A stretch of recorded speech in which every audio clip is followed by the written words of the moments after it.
Hey everybody, welcome to Find Your Fit with Deanna. I'm Deanna.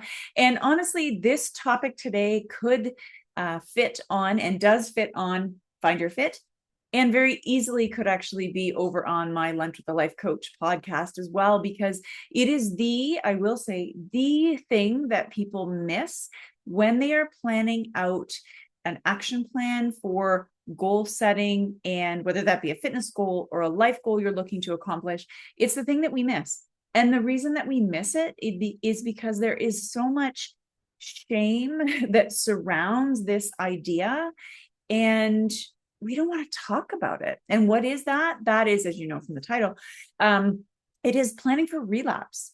Anytime we are looking to make change in whatever it is, doing more of, less of, whatever the case is, we will have relapse. We will, making change is not like I do this and then this, and all things go tickety boo. You know that life goes up and down and sideways and all sorts of things.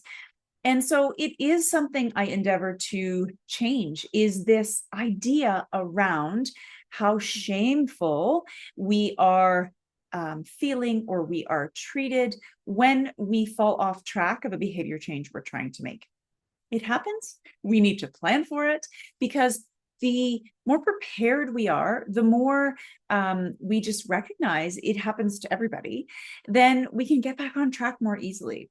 So there are 5 things I really want you to think about when we talk about relapse planning. And the first thing is to make it part of your plan. So if you have a fitness plan that you created with your fitness professional, or a plan for, I don't know, leaving a job, getting a new job, etc., with your life coach, I want you to think about making sure you have acknowledged and talked about when things fall off track. How will you get back on? So here are some of the questions that you can actually look at and make sure that you use to get this plan in place. So the first thing is, what will cause, let's talk about fitness. This is Find Your Fit. So let's talk about your fitness program. So you have started working out and you're doing, I don't know, Monday, Wednesday, Friday for an hour. Things are going tickety boo, as they say, right? Things are going along. And what I want you to think about is, what will cause the relapse? So you've made the change, you've implemented the behavior, you've put that into action consistently, and you may even be in a maintenance mode, which is sort of, you've been doing that workout, for example, longer than 6 months, and it's part of your lifestyle. You would say, yeah, this is me, this is what I do. And it's still possible to relapse and fall back into old habits, old patterns, etc. So question 1, what will cause a relapse in behavior? And if you say, well, I don't know, I don't think it ever will, that's another mistake we make, to think. It's so interesting. We have a time in life where things are not going so well, and we say to ourselves, oh, this too shall pass. I know it's not forever, right? Yes. And when things are going really well, for some reason, we just expect them to keep going well. It's just not the case. Remember, even when things are going well, this too shall also pass. So prepare yourself. And then we're not so sort of, knocked sideways by, oh my goodness, I'm such a terrible person because I fell off track. No, you are just a person. You are human and you fell off track. And so that's it. It's going to happen. So we can mitigate some of the impact of how much it derails your plans by being prepared for it. So what will cause it? Is it a vacation? Is it, if you get sick, or a family member needs some more support, if you have to travel for work, whatever the case is? I just want you to be aware of that.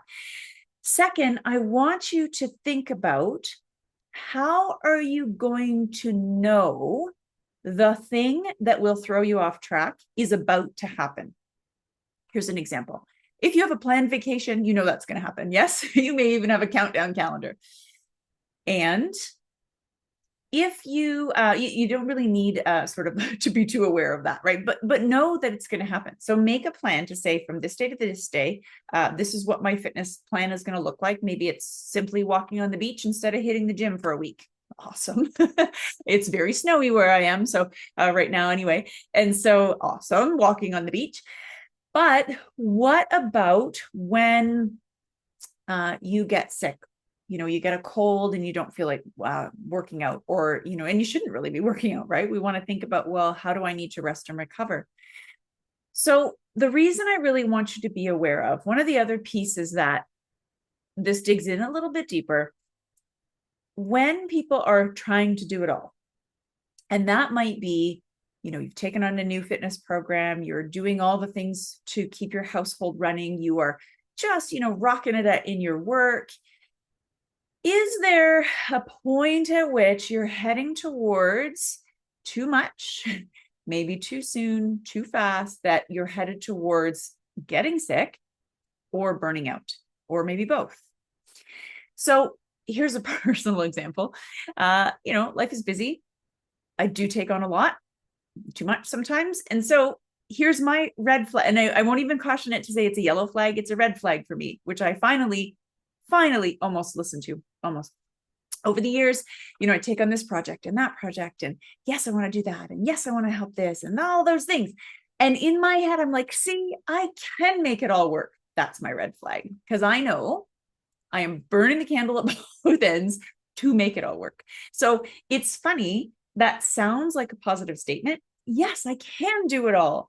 That for me is my red flag when I'm like, ooh, I've taken on too much, right? When I have that mindset of, I got this, it's too much, because I'm not taking care of my health. I'm sacrificing workout, sleep, nutrition, something to be able to do it all.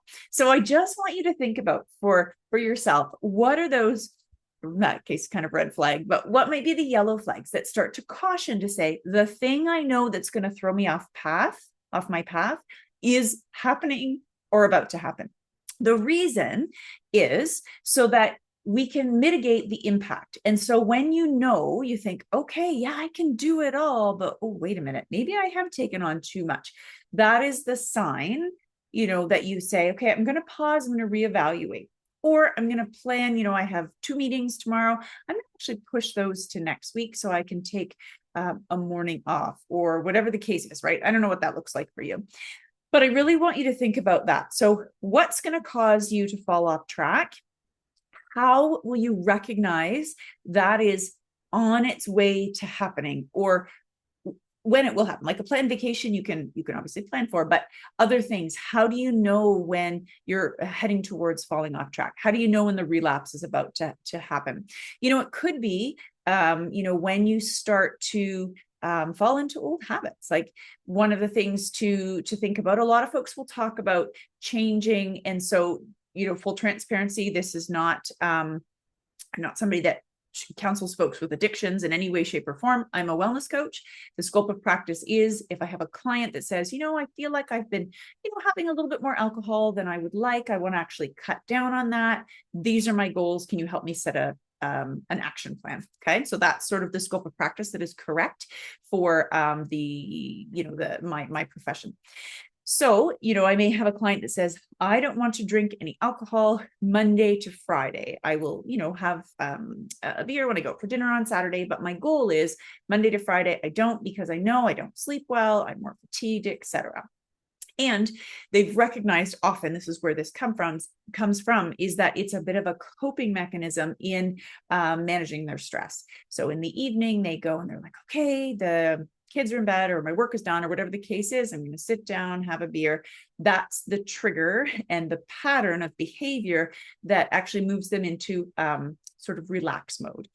And so they've identified that they want to get into relax mode, but they don't want the alcohol to be the trigger. They don't want that to be the signal. So we've reworked that, right? And said, well, what are the things? Maybe it's sitting down to your, cozy blanket, or it's sitting down with a cup of tea, or whatever, right? Client driven, of course, they would choose. And so it is that piece of saying, hey, when stress levels rise and the person is getting ready for their evening wind down, they're like, I'd really like to have a beer. And it's something they have committed to themselves. They've made that commitment to say, I'm not going to do that Monday to Friday. That is an example of one of those pieces of when they're like, oh, that thought came up in their head. You don't have to act on it, but it is a yellow flag to say, there is kind of rearing its head to say there are some of the old patterns of behavior. Why? Because stress levels have risen and we're not managing those stress levels maybe as effectively as we would like. right? So it's really looking at what, what's to happen and how can we mitigate that and stop that from happening? Now, the next step is really about, okay, so if I fall off track, when I fall off track, how do we get started again? That's the component, right? So it is what will cause this to happen? And how do I know I'm on the precipice of that happening? And how can I intervene before I fall all the way off track? Those are those beginning steps. Maybe you catch that and you make some tweaks and you're good. Maybe it's an extra call with your coach, or it's checking in with, a trusted friend that you had said, no, I'm making this commitment and I feel like I'm wavering a little bit.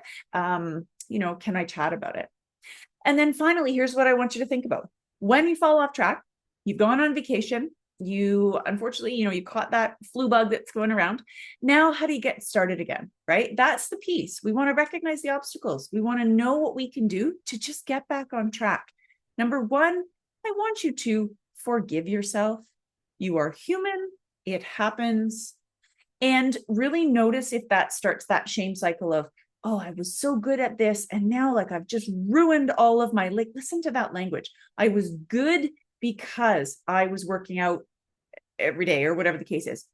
I have ruined my progress. I am so bad because not the case. We want to say, that pattern has changed because I went on vacation. What are my next steps to get back on track? Is that, again, call with your coach, check in with your personal trainer, etc. And so where do we figure out how to get back on track? You know what? You did it once, or maybe more than once. What are the strategies that helped you get into that flow and into those habits before? Revisit those and say, hey, what are the things that worked really well? And I'm going to just restart those. I'm going to check in and bring some of those patterns back, right? Who supported me? How did I make that change the first time? What were the things that were successful? And then they'll help me get back on track again. Okay. So most importantly, my friends, we need to make sure we let go of the shame cycle or the shame storm. There's another S word I want to throw in there, but the shame storm that comes typically when we fall off track of behavior change. You're human. Forgive yourself and take those steps to get back on track. As always, if you have questions, if you'd like to touch base, you can reach me at Deanna at DeannaLangfordCoaching.com. As always, cheering you on. See you soon.